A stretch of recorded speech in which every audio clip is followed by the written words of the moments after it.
皇后吉祥，臣妾未能出营，望皇后恕罪。妹妹不用多礼了，赐座吧。妹妹身怀6甲，行动不便，本宫移驾到访也很应该。当中礼数的事，务须探究了。对了，孙大人今天可有入宫为妹妹你请过脉啊？有劳皇后操心，午饭后已经请过，脉息平和。看见妹妹你一切安好，本宫就放心了。皇上继承大统10几年，但是膝下只有绵宁、绵凯还有绵心这3位阿哥。本宫真希望妹妹你可以为皇上多添个小皇儿，那可真是我们大清的福气。臣妾也希望如皇后所愿。这些是奉天最出名的红枣糕，是皇上专程派人从奉天送来的，美味香甜，妹妹你一定喜欢吃。谢谢皇后娘娘，但是臣妾最近觉得气促郁闷，孙大人叮咛要减少甜食，如月未能享此口福。宝钗，不让宝钗把糕点放置好，晚一点再让娘娘享用了。既然如此，那本宫就陪妹妹喝茶算了。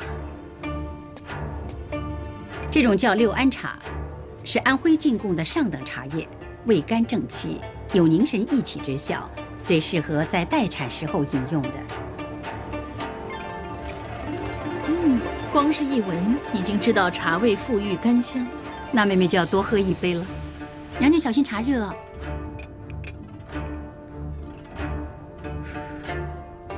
那就等凉了再喝吧。皇后如妃娘娘，香油已经送到。香油？哦，是这样的，本宫曾经收到件波斯贡品，是用紫荆花香炼制而成的香油，点燃之后满是清香，可以帮助妹妹你静心养气。放到桌子那边吧，这粗重活让我来吧。哎，宝钗，你怎么干活的？叫你做一点事都这么大意。这香油是皇后娘娘的一番心意嘛，可以让你这么打烂吗？小林子，在拿鞭杖来。是。啊，娘娘恕罪，奴婢不是故意的。算了，妹妹啊，龙胎要紧，千万不要动气啊。我看宝钗她是一时大意，不是故意，你就别责怪她了。你还不谢皇后娘娘？谢谢皇后娘娘求情，奴婢以后会尽心尽力的侍奉娘娘，绝对不会再有差错了。行了。对了，时候不早了，本宫不耽误你休息了。那皇后慢走。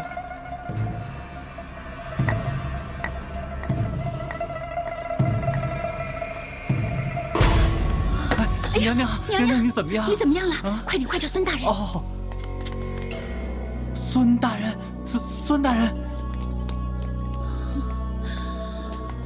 孙大人，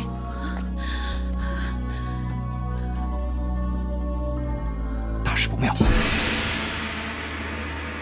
我现在先为娘娘打通2个穴位，就是合谷跟3阴交。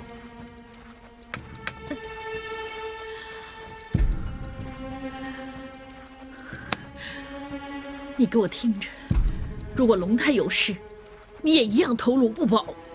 娘娘请放心，这一点臣当然明白。但是催生法并非寻常的方法，过程劳累，娘娘身体必有损耗，要辛苦娘娘。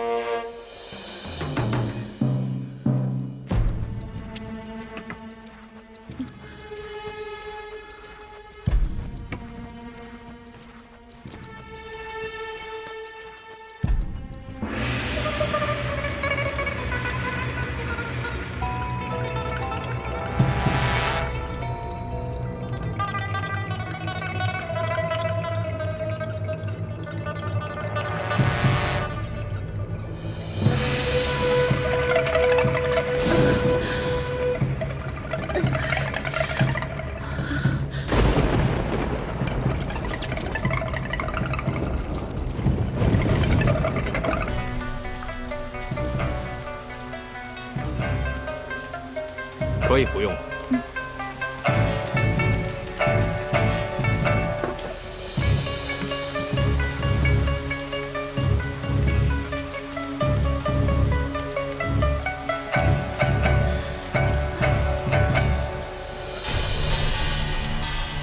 这碗什么东西？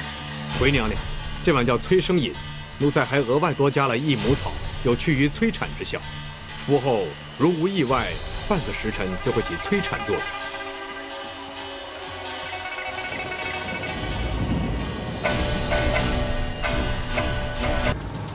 热水来了，妈妈。哦，这儿准备多点热水。小心啊。娘娘脉息平和，身体并无大碍，大可放心。是小阿哥还是小哥哥？回娘娘，是小格格。恭喜娘娘。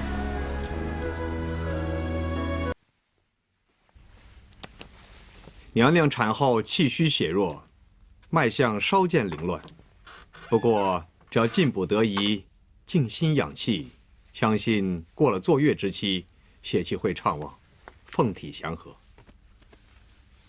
本宫母女得以平安，孙大人实在应记一功。这个是臣的本分，尽心以诚为助。娘娘，我不妨碍你休息了。宝钗，给大人换杯热茶。是娘娘。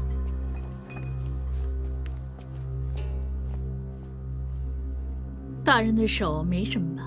我的手，本宫昨夜疼痛之时，相信在大人的手上已经留下了记印。不过是一点微肿发瘀，娘娘不必记挂。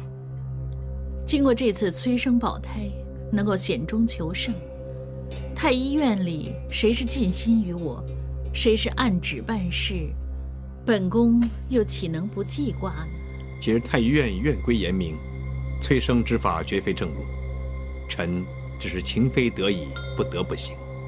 这话说到底，大人始终还是心在本宫，所以才会以身试法，不像你爹，只懂得苟且因循，不懂变通，处事心思全不在本宫。